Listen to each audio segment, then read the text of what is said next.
পিছিয়ে গেল বেগম খালেদা জিয়ার লন্ডন যাত্রা। মেডিকেল বোর্ড সবুজ সংকেত দিলে আসবে এয়ার অ্যাম্বুলেন্স। 5 দফা দাবিতে সিলেটের জামায়াত সহ 8 দলের বিভাগীয় সমাবেশ। এবং গোপালগঞ্জে ধর্ষণের শিকার মাদ্রাসা ছাত্রীর আত্মহনন, শিক্ষক গ্রেপ্তার।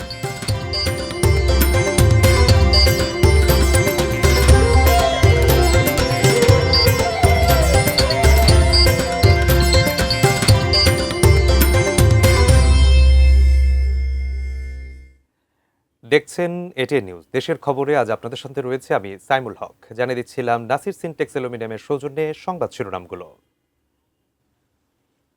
এবারে জানাবো বিস্তারিত। বিএনপি চেয়ারপারসন বেগম খালেদা জিয়ার মেডিকেল বোর্ড সবুজ সংকেত দিলেই ঢাকায় আসবে এয়ার অ্যাম্বুলেন্স। বিএনপি চেয়ারপারসনের উপদেষ্টা এনামুল হক চৌধুরী আজ শনিবার দুপুরে এ তথ্য জানিয়েছেন। তিনি জানান, মেডিকেল বোর্ড যখনই সিদ্ধান্ত জানাবে তখনই এয়ার অ্যাম্বুলেন্স ঢাকায় আসবে এবং বেগম খালেদা জিয়াকে উন্নত চিকিৎসার জন্য লন্ডনে নিয়ে যাওয়া হবে। সব ব্যবস্থায় কাতার কর্তৃপক্ষ করছে। একাধিক চিকিৎসকের সাথে আলাপের সূত্র ধরে তিনি আরও জানান, বিএনপি চেয়ারপারসন এখনও ফ্লাই করার সক্ষমতা অর্জন করেননি, সেজন্য লন্ডন যাত্রা বিলম্ব হচ্ছে। গত 2 দিনে মেডিকেল বোর্ড আরও কিছু পরীক্ষা করেছে, তার প্রতিবেদনও তারা পর্যালোচনা করছেন। রাজধানীর এভার কেয়ার হাসপাতালের সিসিইউতে বেগম খালেদা জিয়ার চিকিৎসা চলছে। তার শারীরিক অবস্থা আগের মতোই আছে।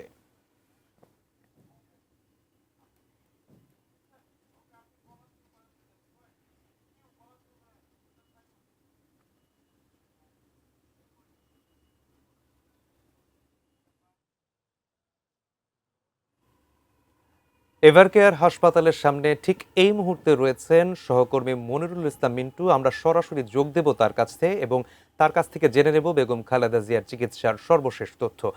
মিন্টু, আজকে তো বিএনপি চেয়ারপারসনের উপদেষ্টা এনামুল হক চৌধুরী কিন্তু জানিয়েছেন যে বেগম খালেদা জিয়ার শারীরিক অবস্থা এখনো আসলে ফ্লাই করার মতো অবস্থায় নেই, যে কারণে আসলে চিকিৎসকরা তাকে সবুজ সংকেত দিচ্ছেন না। আসলে ঠিক এই মুহূর্তে আপনি বেগম খালেদা জিয়ার সর্বশেষ শারীরিক কি তথ্য জানাবেন?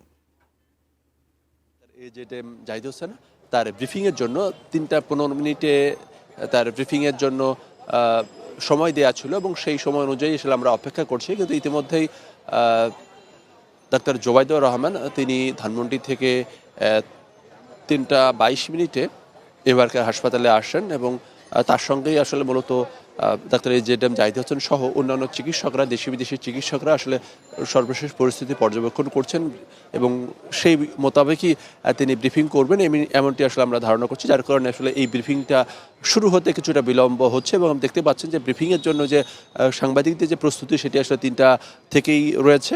আমরা আশা করছি যে কোনো মুহূর্তেই তার যে ব্রিফিং এবং সেই ব্রিফিংয়ের মাধ্যমেই বেগম জিয়ার শারীরিক অবস্থার সর্বশেষ আপডেট এবং তার বিদেশে যাওয়ার বিষয়টি সেটি আমরা জানতে পারবো। কিন্তু এই ব্রিফিংয়ের আগ পর্যন্ত আমরা যেটি জেনেছি যে তার যে ক্রিটিক্যাল কেয়ার ইউনিটে নিবিড় পর্যবেক্ষণে রয়েছেন বেগম জিয়া এবং তার শারীরিক অবস্থা অপরিবর্তিত রয়েছে এবং তার বিদেশ যাওয়ার বিষয়টি আসলে তার শারীরিক অবস্থার উপর নির্ভর করছে। গতকাল পর্যন্ত আসলে যে এয়ার অ্যাম্বুলেন্স, সেই এয়ার অ্যাম্বুলেন্স সেটি তার যান্ত্রিক ত্রুটি এবং পৌঁছানো নিয়ে জটিলতা ছিল। তবে এখন বিএনপির দায়িত্বশীল সূত্র বলছে যে এয়ার অ্যাম্বুলেন্স বাংলাদেশে আসার ক্ষেত্রে আসলে এখন আর কোনো ধরনের সমস্যা নেই, সে এয়ার অ্যাম্বুলেন্স প্রস্তুত রয়েছে। তবে বেগম জিয়ার শারীরিক অবস্থা পর্যবেক্ষণ করে চিকিৎসকরা যদি বিদেশে যাওয়ার বিষয়টি যদি অনুমোদন দেয় তাহলে এয়ার অ্যাম্বুলেন্স সেটি চলে আসবে এবং সেটি আসলে কাতারের তত্ত্বাবধানেই এই বিষয়টি হবে। ফলে কাতারের আমিরের যে রয়্যাল এয়ার অ্যাম্বুলেন্স সেটি আসার কথা ছিল, সেটি যান্ত্রিক ত্রুটি থাকলেও তাদের তত্ত্বাবধানেই বা তাদের ব্যবস্থাপনায় জার্মানির থেকে এই এয়ার অ্যাম্বুলেন্স সেটি আসবে। কিন্তু তার আগে চিকিৎসকদের সর্বশেষ পরিস্থিতি পর্যবেক্ষণ করে এবং ইতিমধ্যে বেগম জিয়ার আরও বেশ কিছু পরীক্ষা নিরীক্ষা করা হয়েছে, সেই পরীক্ষা নিরীক্ষার রিপোর্ট, সেই রিপোর্টের প্রেক্ষাপট ধরেই এই শারীরিক অবস্থা সেটি পর্যবেক্ষণ করা হবে। আমরা ধারণা করছি যে এখনই ব্রিফিং শুরু হয়ে যাবে, সেই ধরনের প্রস্তুতি চলছে। আমরা দেখতে পাচ্ছি যে ডাক্তার এজেডএম জাহিদ হোসেন তিনি আসছেন এবং তিনি আসছেন। আমরা দেখতে পাচ্ছি যে আরো কয়েকজন চিকিৎসকদের সঙ্গে নিয়ে তিনি আসছেন এবং সেই মোতাবেক আসলে সর্বশেষ যে অবস্থা সেই অবস্থা তিনি তুলে ধরবেন। তার আগে ডাক্তার জোবাইদুর রহমান তিনি এভার কেয়ার হাসপাতালে আসেন 3:22 এবং এরপরে চিকিৎসকদের সঙ্গে তিনি কথা বলেছেন এবং সেই কথা বলার পরে ডাক্তার জাহিদ এবং আমরা দেখতে পাচ্ছি স্বাস্থ্য বিষয়ক সম্পাদক ডাক্তার রফিক তিনিও কিন্তু তার সঙ্গে এসেছেন। তো আমরা ধারণা করছি যে আর কিছুক্ষণের মধ্যেই এখনই এই ব্রিফিংটা শুরু হবে এবং ব্রিফিংটা শুরু হলে আমরা সরাসরি দর্শকদেরকে বেগম খালেদা জিয়ার শারীরিক অবস্থার সর্বশেষ যে আপডেট সেটি আমরা তুলে ধরার জানানোর চেষ্টা করব, সরাসরি দেখানোর চেষ্টা করব। আসলে বেগম জিয়ার জন্য সবাই সর্বাত্মকভাবে দোয়া করছেন এবং খালেদা জিয়ার সুচিকিৎসার বিষয়টি সরকারের সর্বোচ্চ পর্যায় থেকে আমরা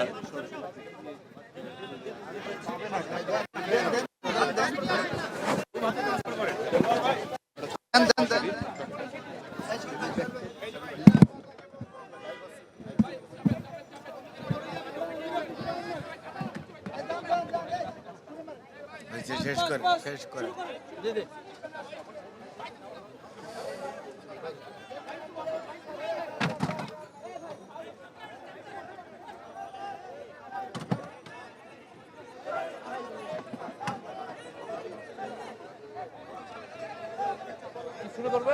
আপনাদের শর্ত হবে, ওরা পিছন থেকে বলতেছে।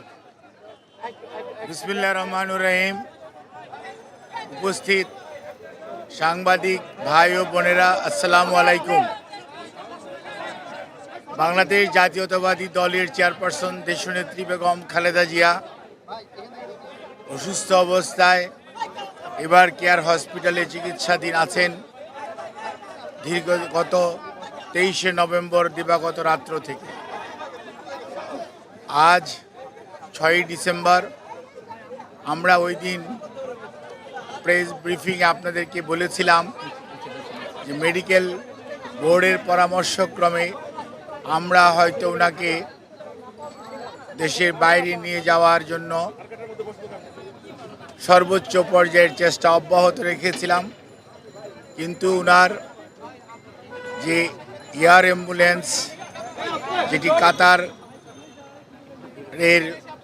আমিরের পাঠানোর জন্য যিনি উদ্যোগ নিয়েছেন, সেই এয়ার অ্যাম্বুলেন্সের কারিগরি ত্রুটির কারণে ওটাও যেমন আসতে পারে না, এটা সত্যি কথা।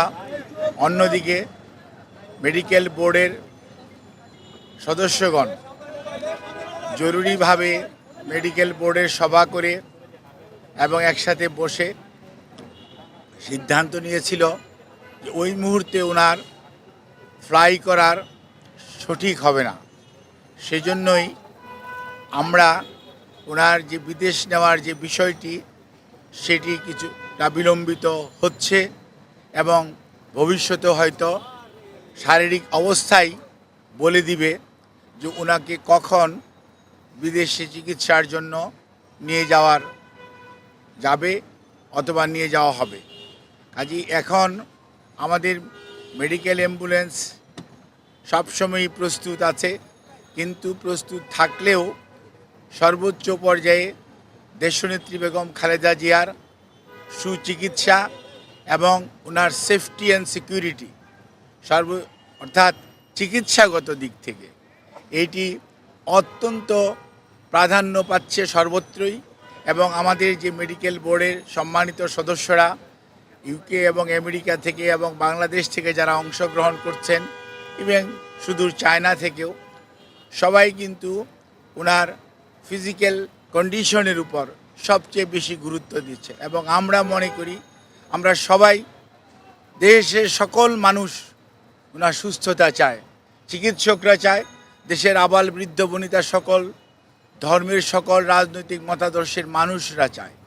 কাজেই যেহেতু ওনার স্বাস্থ্য আমাদের সর্বোচ্চ অগ্রাধিকার, সেজন্য আমাদের ভারপ্রাপ্ত চেয়ারম্যান সার্বক্ষণিকভাবে জনাব তারেক রহমান সাহেব এটি যেমন তদারকিও করছেন এবং এ ব্যাপারে চিকিৎসকদের মতামতকেই উনি সবচেয়ে বেশি অগ্রাধিকার দিচ্ছেন, দলও সেই অনুযায়ী অগ্রাধিকার দিচ্ছে। কারণ সবচেয়ে বড় কথা মনে রাখতে হবে যে মেডিকেল বোর্ডের সদস্যরা বিগত 6 বৎসর যাবৎ ওনাকে বিভিন্ন সময় যে সেবা দিয়ে এসছেন, প্রতিকূল পরিস্থিতিতেও, আজকে হয়তো পরিস্থিতি কিছুটা বদলেছে, কিন্তু আপনারা সবাই সাক্ষী কী অবস্থার মধ্যে দিয়ে আমাদেরকে বিগত 6টি বৎসর পার করতে হয়েছে।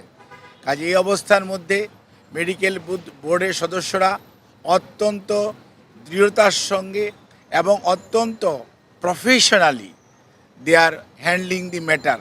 অর্থাৎ আমাদের যে এইখানকার যে শুধু যে দেশের চিকিৎসকরা এটার সাথে ইনভলভ তা ভাবার কোনো কারণ নেই। আমি সব সময় আপনাদেরকে মেডিকেলের সদস্যদের নাম সব সময় বলেছি, আমি আবারও আজকেও বলতে চাই যে আমরা প্রফেসর ডাক্তার শাহাবুদ্দিন তালুকদার এখানে উনি আছেন, এখানে ডাক্তার এজেডএম সালেহা আছেন, ডাক্তার মাসুম কামাল আছেন, এবং ডাক্তার জিয়াউল হক আছেন, ডাক্তার জাফর ইকবাল আছেন, এবং সেই সাথে আমাদের ব্রিগেডিয়ার সাইফুল ইসলাম আছেন, এবং এর বাইরেও ডাক্তার সিজান অর্থাৎ লুৎফুল আজিজ উনিও আছেন, professor AQM Mohsin, professor doctor Shamsul Arefin এবং ওনার প্রধান চিকিৎসক ডাক্তার ফখরুদ্দিন মোহাম্মদ সিদ্দিকী এবং doctor professor doctor Nuruddin Ahmed, ইনারা বাংলাদেশ থেকে আছেন। এর বাইরেও সব সময় ওনার চিকিৎসার ব্যাপারে জন পেট্রিক কেনেডি এবং জেনিফার ক্রস এবং প্রফেসর গোল্ডস্টোন, এই তিনজন লন্ডন ক্লিনিকের চিকিৎসক, এবং প্রফেসর ডাক্তার রিচার্ড, উনি হচ্ছে লন্ডন ব্রিজ হসপিটাল অর্থাৎ আপনার কিংস কলেজের উনি প্রফেসর, উনি আছেন। শাকিল ফরিদ পেপোয়ার ক্যামব্রিজ ইউনিভার্সিটির যে কার্ডিওলজি সেন্টার সেইটার সাথে জড়িত আছে, এবং প্রফেসর গার্বি উনি হচ্ছেন একজন আপনার কার্ডিওলজিস্ট যিনি ভ্যালভুলার হার্ট ডিজিজ হ্যান্ডেল করেন, উনি এটার সাথে সম্পৃক্ত আছেন। এবং ইউএসএ থেকে প্রফেসর হাবিবুর রহমান লুলু এবং professor John Hamilton, professor doctor Hamid র, professor doctor Rafiquddin Ahmed, professor doctor Jorjis, ইনারা কিন্তু ওনার চিকিৎসার সাথে সম্পৃক্ত আছেন। কাজেই সব সময় এই চিকিৎসার সমন্বয়ের জন্য ডাক্তার জুবাইদা রহমান উনি আগে লন্ডনে ছিলেন, গতকালকে উনি এসছেন, এবং উনিও সার্বক্ষণিকভাবে এই চিকিৎসা মেডিকেল বোর্ডের সকাল বিকাল যে মেডিকেল বোর্ড বসে পরামর্শ করে সেই সমস্ত বিষয়ে উনি অংশগ্রহণ করেন, এবং সার্বিকভাবে ওনার পরিবারের সদস্যদের মধ্যে বিশেষ করে সৈয়দ আশামেলা রহমান এবং শামীম ইস্কান্দার সাহেব সহ পরিবারের সদস্যরাও এই মেডিকেল বোর্ডের সভা বসার পরবর্তীতে তাদেরকেও এবং আমাদের ভারপ্রাপ্ত চেয়ারম্যান জনাব তারেক রহমান সাহেবকে, আমাদের দলের মহাসচিব মির্জা ফখরুল ইসলাম আলমগীর সহ দলের সর্বোচ্চ পর্যায়ে নেতৃবৃন্দকে যথাযথভাবে অবহিত করে রাখা হয়েছে। কাজে ওনার চিকিৎসার ব্যাপারে বিভিন্ন ধরনের সোশ্যাল মিডিয়াতে, আমি তো সোশ্যাল মিডিয়া দেখার সুযোগ হয় না, আমি দেখিও না, কিন্তু কোনো সময় অনেক গুজব শোনা যাচ্ছে বা অনেকে বেড়ায়। আমি সবাইকে অনুরোধ করব, দয়া করে দেশনেত্রীর এর প্রতি যদি আপনাদের শ্রদ্ধা এবং ভালোবাসার নিদর্শন স্বরূপ বিনীতভাবে অনুরোধ করব, আপনারা দয়া করে যে শর্ট ফ্যাক্ট এটার বাইরে কেউ গুজব ছড়িয়ে মানুষকে দয়া করে বিভ্রান্ত করবেন না, এবং শুধুমাত্র আল্লাহ রাব্বুল আলামিনের কাছে দোয়া করেন আল্লাহর অশেষ সহমতে সব সময় উনি এসছেও প্রতিকূল অবস্থা থেকে আল্লাহ ওনাকে সুস্থ করেছেন। আপনাদের সবার দোয়ায় আমরাও এবার এবং মেডিকেল বোর্ড অত্যন্ত আশাবাদী যে এবারও ওনার যে শারীরিক জটিলতা এটা থেকে আপনাদের দোয়া এবং আল্লাহর অশেষ মেহেরবানিতে ইনশাল্লাহ দেশনেত্রী বেগম খালেদা জিয়া সুস্থ হবেন। আর বিদেশে যাওয়ার ব্যাপারে আমাদের সর্বোচ্চ প্রস্তুতি রয়েছে। যখনই ওনাকে বিদেশ নেওয়ার জন্য মেডিকেল বোর্ড যথোপযুক্তভাবে তৈরি মনে করবেন, শারীরিকভাবে মনে হবে যে ওনাকে সেফলি ট্রান্সফার করা যাবে, কারণ মনে রাখতে হবে 12 থেকে 14 ঘন্টা যখন আপনি এয়ার ফ্লাই করবেন তখন যে হাই অল্টিটিউডে মানুষের শারীরিক যে পরিবর্তন হয় সেটির সাথে খাপ খাওয়ানো একজন অসুস্থ মানুষের পক্ষে সব সময় সম্ভব হয় না। কাজে এই জিনিসটি খেয়াল রেখে আপনারা দয়া করে বিভ্রান্তও হবেন না, দয়া করে কেউ বিভ্রান্তি ছড়ানোর চেষ্টা করবেন না।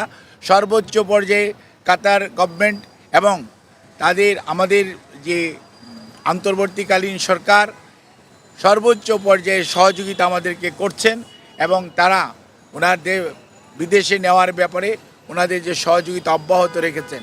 বাট ওনার শারীরিক সুস্থতা এবং চিকিৎসা মেডিকেল বোর্ডের যখন পরামর্শ হবে তখনই ইনশাআল্লাহ ওনাকে বিদেশে নিয়ে যাওয়ার হবে। তবে সবার আগে মনে রাখতে হবে ওনার চিকিৎসাটাই সর্বোচ্চ প্রাধান্য পাবে।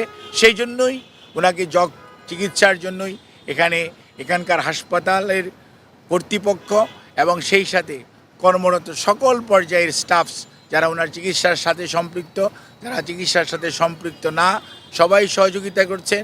সর্বোচ্চ পর্যায়ে হাসপাতালে ভর্তিকৃত অনেক রুগী এবং রুগীর আত্মীয় স্বজন আমাদের অনেক আবেগপ্রবণ আমাদের সহকর্মীদের কারণে হয়তো অনেকভাবে বাধাগ্রস্ত হচ্ছেন। সেজন্য আমরা আপনাদের কাছে যারা একটু মনে কষ্ট পাচ্ছেন তাদের কাছে আমরা ক্ষমা প্রার্থী, আপনাদের সহযোগিতা চাই এবং সর্বোচ্চ পর্যায়ে আপনাদের সহযোগিতা ছাড়া আমরা সত্যিকার অর্থে ওনার চিকিৎসা কার্যক্রম অব্যাহত রাখা কষ্ট হবে।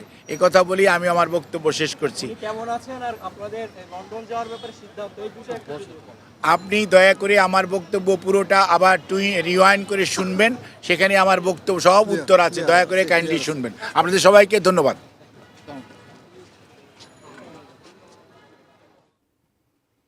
দর্শক, এভারকেয়ার হাসপাতালের সামনে বিএনপির পক্ষ থেকে ডাক্তার AZM জাহিদ হোসেন বেগম খালেদা জিয়ার শারীরিক অবস্থার সর্বশেষ তথ্য আমাদেরকে জানাচ্ছিলেন।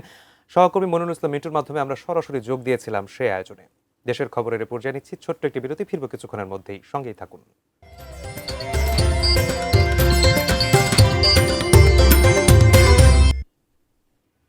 বিরতির পর ফিরে এলাম দেশের খবরে, ধন্যবাদ সঙ্গে থাকবার জন্য। আজ মেহেরপুর এবং লালমনিরহাট মুক্ত দিবস। 1971 সালের এই দিনে এই দুটি জেলায় ওড়ে স্বাধীন বাংলাদেশের পতাকা। দিনটিকে ঘিরে জেলা এবং উপজেলা প্রশাসনের বিভিন্ন কর্মসূচি রয়েছে। মেহেরপুরের কিছু কিছু এলাকা 1971-এর 1 ডিসেম্বর থেকেই পাকিস্তানি বাহিনীর কবল থেকে মুক্ত হতে থাকে। মিত্রবাহিনী এবং মুক্তি বাহিনী সম্মিলিতভাবে 5 ডিসেম্বর মেহেরপুরে প্রবেশ করে। ডিসেম্বরের 1 তারিখ থেকে মেহেরপুর মুক্ত হতে থাকলেও সীমান্তে পাকিস্তানি বাহিনীর পুঁতে রাখা অসংখ্য মাইন অপসারণের মধ্য দিয়ে 6 ডিসেম্বর মেহেরপুর পুরোপুরিভাবে হানাদার মুক্ত হয়।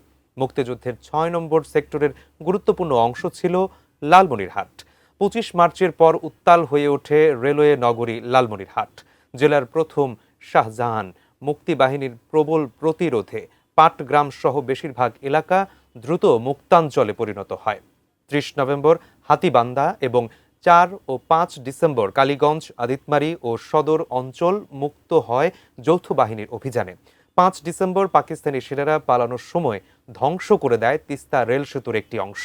অবশেষে 6 ডিসেম্বর লালমনিরহাট হানাদার মুক্ত হয়।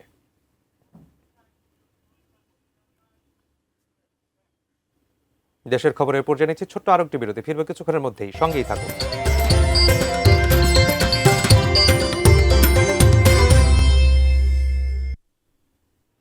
বিরতির পর ফিরে এলাম দেশের খবরের আয়োজনে। গাজীপুরের টঙ্গীতে ছিনতাইকারীর ছুরিকাঘাতে সিদ্দিকুর রহমান নামে এক বিদ্যুৎ কর্মীর মৃত্যু হয়েছে। পুলিশ এবং স্থানীয়রা জানায়, সিদ্দিকুর রহমান ঢাকার কেরানীগঞ্জ এলাকায় বিদ্যুতের ট্রান্সফরমার তৈরির কারখানায় চাকরি করতেন। সকালে অফিসে যাওয়ার উদ্দেশ্যে বিআরটি প্রকল্পের উড়াল সেতুর ওপর বাসের জন্য অপেক্ষা করছিলেন তিনি। এ সময় কয়েকজন ছিনতাইকারী তার মোবাইল এবং টাকা ছিনিয়ে নেওয়ার চেষ্টা করেন। তিনি বাধা দিলে ছিনতাইকারীরা তাকে ধারালো অস্ত্র দিয়ে আঘাত করে। এতে ঘটনাস্থলেই মৃত্যু হয় সিদ্দিকুর রহমানের। তিনি টঙ্গীর মধুমিতা এলাকায় পরিবার নিয়ে বাস করতেন।